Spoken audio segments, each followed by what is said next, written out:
2025 সালে মহাশিবরাত্রি উদযাপিত হবে 26 ফেব্রুয়ারি বুধবার।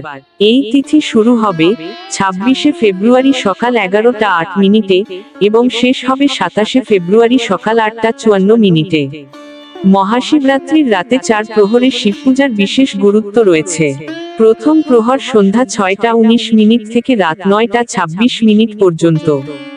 দ্বিতীয় প্রহর রাত 9টা 26 থেকে মধ্যরাত 12টা 34 পর্যন্ত। তৃতীয় প্রহর মধ্যরাত 12টা 34 থেকে ভোর 3টা 41 পর্যন্ত এবং চতুর্থ প্রহর ভোর 3টা 41 থেকে সকাল 6টা 48 পর্যন্ত স্থায়ী হবে। শাস্ত্র অনুযায়ী মহাশিবরাত্রির দিনে শিবলিঙ্গে পঞ্চামৃত স্নান করিয়ে বেলপাতা, ধুতরো, আখের রস এবং অন্যান্য উপাচার দিয়ে পূজা করা উচিত। বিশ্বাস করা হয় এই পূজার মাধ্যমে ভক্তরা মহাদেবের আশীর্বাদ লাভ করে সমস্ত মনস্কামনা পূর্ণ করতে পারেন। শিবলিঙ্গে জল ঢালার সময় সাধারণত ওম নমঃ শিবায় মন্ত্র জপ করা হয়। তবে আরও কিছু গুরুত্বপূর্ণ মন্ত্র রয়েছে যা জপ করলে পূজার ফল আরও শুভ হয়। কিছু জনপ্রিয় মন্ত্র হল: 1. পঞ্চাক্ষর মন্ত্র ওম নমঃ শিবায়।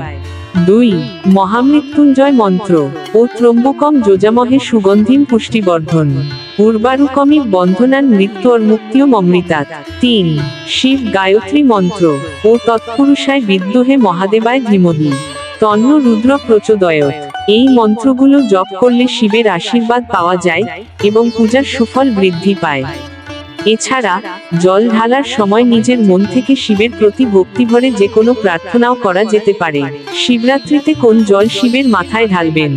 শিবতত্ত্ব অনুসারে জল অর্পণ করা মানে নিজের অহংকার ও কষ্ট শিবের চরণে সমর্পণ করা। এতে ভক্তের মানসিক প্রশান্তি ও আত্মিক উন্নতি হয়। কোন জল ঢাললে কি ফল লাভ হয়? গঙ্গা জল পবিত্রতা ও মোক্ষ লাভ, দুধ শান্তি ও সমৃদ্ধি, মধু মিষ্টভাষী হওয়া ও দাম্পত্য সুখ, বেলপাতা সহ জল মহাদেবের বিশেষ আশীর্বাদ।